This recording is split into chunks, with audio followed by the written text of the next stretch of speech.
నల్గొండ జిల్లా నార్కిట్పల్లి మండలంలోని దాసరిగూడెం గ్రామంలో సర్పంచ్ ఎన్నిక ఏకగ్రీవమైంది. స్థానిక ఎన్నికలకు ముందే గ్రామస్తులంతా కూర్చొని కాంగ్రెస్ పార్టీకి చెందిన ఉప్పల వెంకటరెడ్డి అనే వ్యక్తి సర్పంచ్ గా పోటీ చేసేందుకు ముందుకు వచ్చాడు. గ్రామాభివృద్ధి కోసం ఒక్కో వార్డుకి ₹1,00,000 చొప్పున సుమారు 20 లక్షలు ఇచ్చేందుకు ఒప్పందం కుదుర్చుకున్నాడు. దాసరిగూడెం గ్రామంలో మొత్తం 836 ఓట్లు ఉన్నాయి. సర్పంచ్ 8 వార్డుల సభ్యులు ఒక్కొక్కరు చొప్పున నామినేషన్ వేసే విధంగా మాట్లాడుకుని నామినేషన్ దాఖలు చేశారు.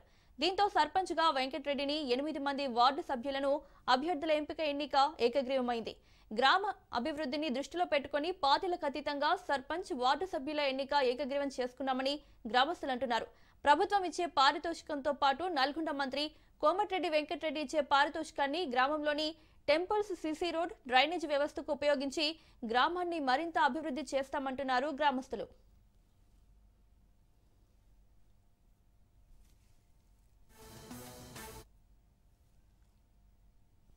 మా గ్రామ ప్రజలు మన పెద్ద మనసుతోని అంతా ఏకగ్రంగా ఎన్నుకున్నందుకు మా ఊరు పెద్దలకు, చిన్నలకు అందరికీ ధన్యవాదాలు. మాజీ కోఆపరేటివ్ బ్యాంక్ చైర్మన్ మా సహకారంతో మళ్ళీ ఈసారి మా ఊరు పెద్దలందరూ కలిసి నన్ను ఏకగ్రంగా ఎన్నుకున్నందుకు మా ఊరు పెద్ద మనుషులందరికీ ధన్యవాదాలు. మా మాజీ సర్పంచ్ కూడా మన అమ్మడి వచ్చినందుకు, మా నగరికల్ నియోజకవర్గం ఏమల వీరేశం మా అన్నదండలు ఉంటాడు, మా మంత్రి కోమటిరెడ్డి వెంకటరెడ్డి మా అన్నదండలు ఉంటాడు.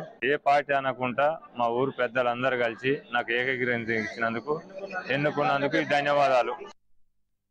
దాసరగూడెం గ్రామం ఈరోజు సర్పంచ్ని ఏకగ్రీవం ఎన్నుకోవడం జరిగింది. 8 వార్డు నంబర్లు కూడా ఎన్నుకోవడం జరిగింది.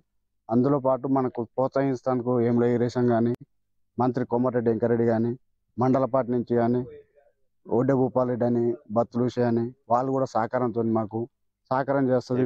గవర్నమెంట్ కూడా ఏకగ్రీవం చేస్తే మీకు మంచి పేరు ఉంటుంది. మండలంలో కానీ, జిల్లాలో కానీ ఎవరికి ఏం లేకుండా అతీతంగా నిలబెట్టుకోవడం జరిగింది సార్. వాతావరణం అంటే సార్ మాకు ఊరు ఇప్పుడు తాగి తిని ముఖ్యం కాదు కదా, మనకు ఊరు అభివృద్ధి కావాలి. ఊళ్ళో సీసీ రోడ్ లేదు, మురికాలు లేవు. దాని గురించి అవసరమైతే ఇప్పుడు నిన్న మన దొంగలు పడ్డారు, ఊరిని సీసీ కెమెరాలు పెట్టి దాన్ని మంచిగా మెచ్యూర్ చేసుకుందామని దాని గురించి గవర్నమెంట్ ఇస్తుంది కదా 10 లక్షలు ఏదో అని దాని గురించి అని సార్. ఉప్పల రామరెడ్డి, మాజీ సర్పంచ్ని, గ్రామ దాసరగూడెం, మండల నార్కిట్పల్లి, జిల్లా నల్గొండ. ఇప్పుడు వచ్చిన ఎలక్షన్ నోటిఫికేషన్ వచ్చిన సందర్భంగా దాసరగూడెం గ్రామ ప్రజలు జనరల్ సీటు రావడం జరిగింది. అయితే జనరల్లా ఇంతకుముందు నేను చేసిన, అయితే ఈరోజు నేను చేస్తా వెంకటరెడ్డి గారు అన్నందుకు నీ పోటీ లేకుండా ఏకగ్రీవంగా ఎన్నుకున్నాం. గ్రామ ప్రజలకు కూడా ఈ ఒప్పందానికి సహకరించి వెంకటరెడ్డిని సర్పంచ్, వార్డు మెంబర్లుగా అందరినీ ఏకగ్రీవం చేసినాం. 836 ఓట్లు ఉన్నాయి. అయితే పార్టీలకు అతీతంగా అందరూ సహకరించి అందరు సపోర్ట్ చేసినారు. అందరు నిలబడమా అని చెప్పారు. నేను ఇంకా విత్డ్రా చేసుకున్నాను, చేయలే, పోటీకి పోలే. గ్రామస్తులు అందరూ తీర్మానం చేసినాం. ఊర్లో సమస్యలు ఉన్నాయి, ఇంకా మళ్ళీ పోటీ పోతే ఎందుకు అన్నట్టు మళ్ళీ బాగుండదని